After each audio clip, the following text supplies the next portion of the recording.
Hi there, welcome to our channel Tech. In this video, we will talk about how to organize files in Google Drive.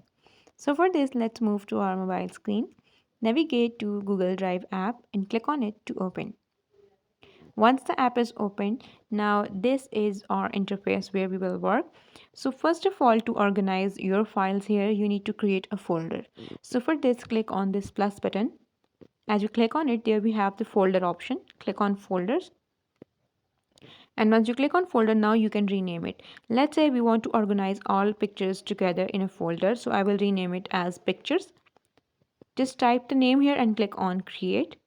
Now the folder is created. Now open the folder. From here again click on this plus button.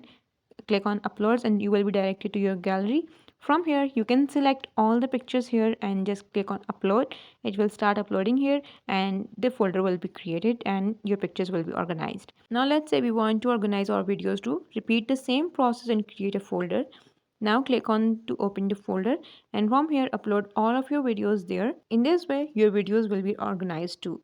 Now if you want to move a folder in another folder, so for this click and drag on another folder and your folder will be moved.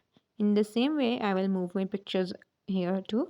So in this way you can organize files in Google Drive. This is it for today's video. I hope you like it. If you have any question, please comment down below and do subscribe to our channel. Thank you for watching. Bye.